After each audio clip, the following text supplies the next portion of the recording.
Jahangir conference में सारे यहाँ पे मौजूद हैं और इधर ये लिखा हुआ है कि democracy is not just about elections, it is about the protection of human rights. तो मुझे आप ये बताएं कि जिस मुल्क की अदालतों के जज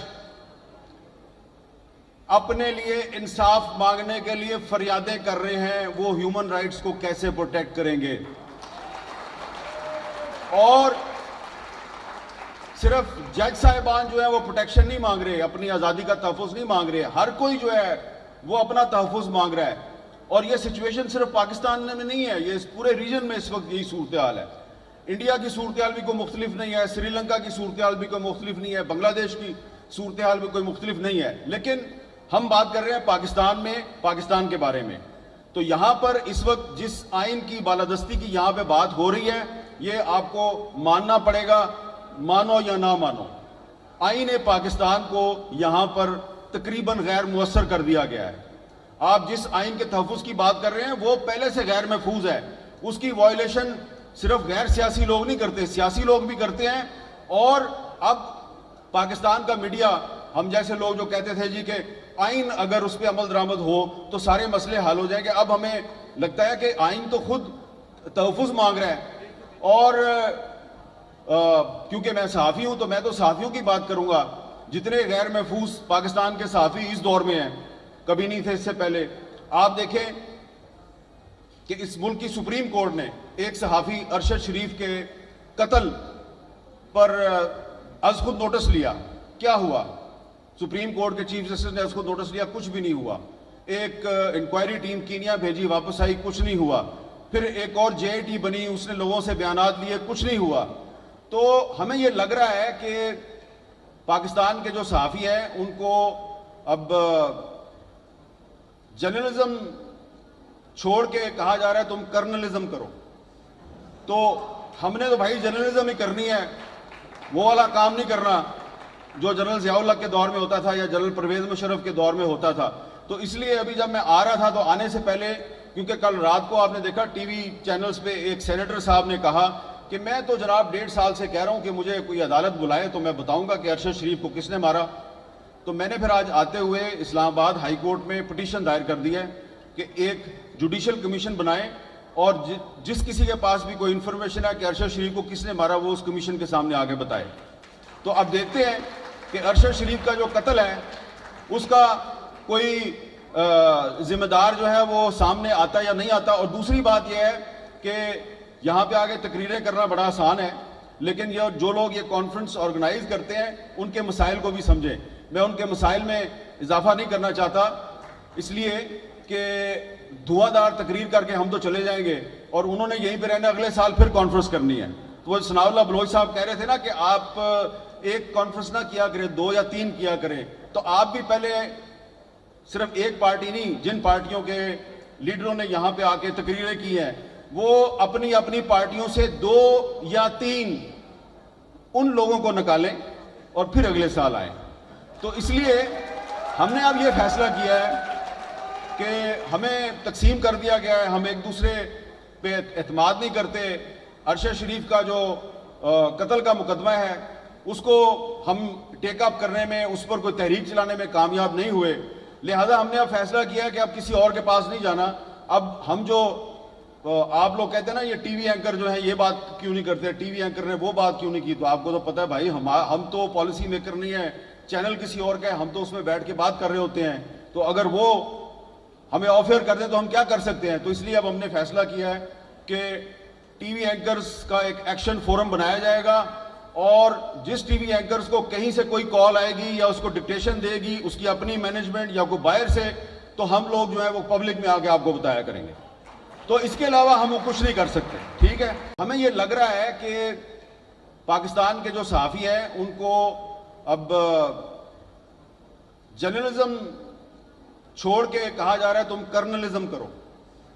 तो हमने तो भाई जर्नलिज्म ही करनी है, वो वाला काम नहीं करना जो जनरल ज़ियाउल हक के दौर में होता था या जनरल परवेज़ मुशर्रफ के दौर में होता था। और इधर ये लिखा हुआ है कि democracy is not just about elections, it is about the protection of human rights. तो मुझे आप ये बताएं कि जिस मुल्क की अदालतों के जज अपने लिए इंसाफ मांगने के लिए फरियादें कर रहे हैं, वो ह्यूमन राइट्स को कैसे प्रोटेक्ट करेंगे? और सिर्फ जज साहिबान जो है वो प्रोटेक्शन नहीं मांग रहे, अपनी आज़ादी का तहफ़्फ़ुज़ नहीं मांग रहे, हर कोई जो है वो अपना तहफ़्फ़ुज़ मांग रहा है। और ये सिचुएशन सिर्फ पाकिस्तान में नहीं है, ये इस पूरे रीजन में इस वक्त यही सूरत हाल है। इंडिया की सूरत हाल भी कोई मुख्तलिफ नहीं है, श्रीलंका की सूरत हाल भी कोई मुख्तलिफ नहीं है, बांग्लादेश की सूरत हाल भी कोई मुख्तलिफ नहीं है। लेकिन हम बात कर रहे हैं पाकिस्तान में, पाकिस्तान के बारे में।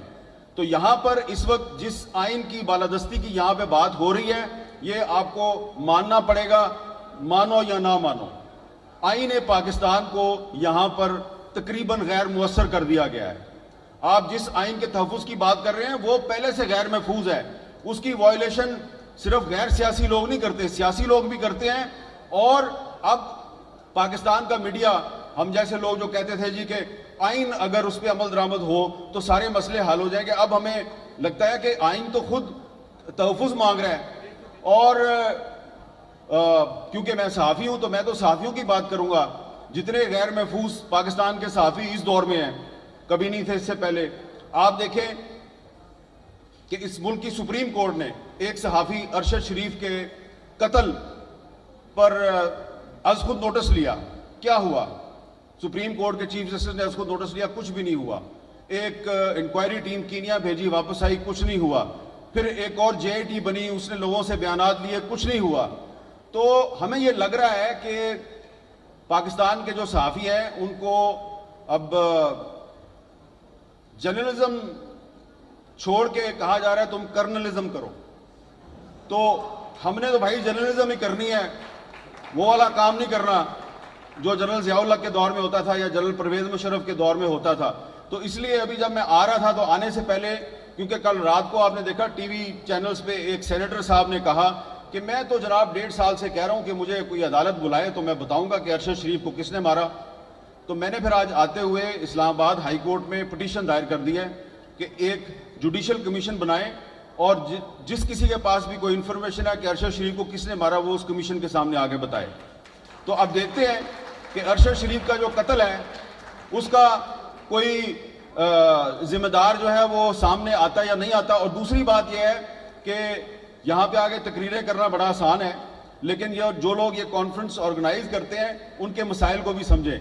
मैं उनके मसाइल में इजाफा नहीं करना चाहता, इसलिए कि धुआंधार तकरीर करके हम तो चले जाएंगे और उन्होंने यहीं पे रहना, अगले साल फिर कॉन्फ्रेंस करनी है। तो वो सनाउल्लाह बलोच साहब कह रहे थे ना कि आप एक कॉन्फ्रेंस ना किया करें, 2 या 3 किया करें। तो आप भी पहले सिर्फ एक पार्टी नहीं, जिन पार्टियों के लीडरों ने यहाँ पे आके तकरीरें की हैं वो अपनी अपनी पार्टियों से 2 या 3 उन लोगों को निकालें और फिर अगले साल आए। तो इसलिए हमने अब ये फैसला किया है कि हमें तकसीम कर दिया गया है, हम एक दूसरे पे एतमाद नहीं करते। अरशद शरीफ का जो कत्ल का मुकदमा है उसको हम टेकअप करने में, उस पर कोई तहरीक चलाने में कामयाब नहीं हुए, लिहाजा हमने अब फैसला किया है कि अब किसी और के पास नहीं जाना।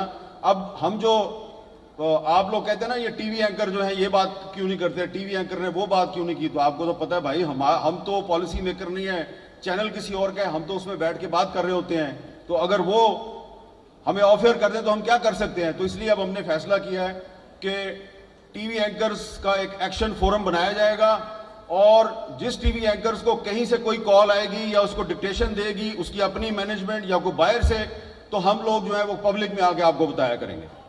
तो इसके अलावा हम कुछ नहीं कर सकते। ठीक है, वतीउल्लाह जान साहब खड़े हो गए हैं, लिहाजा मैं अपनी सीट पर वापस जा रहा हूँ।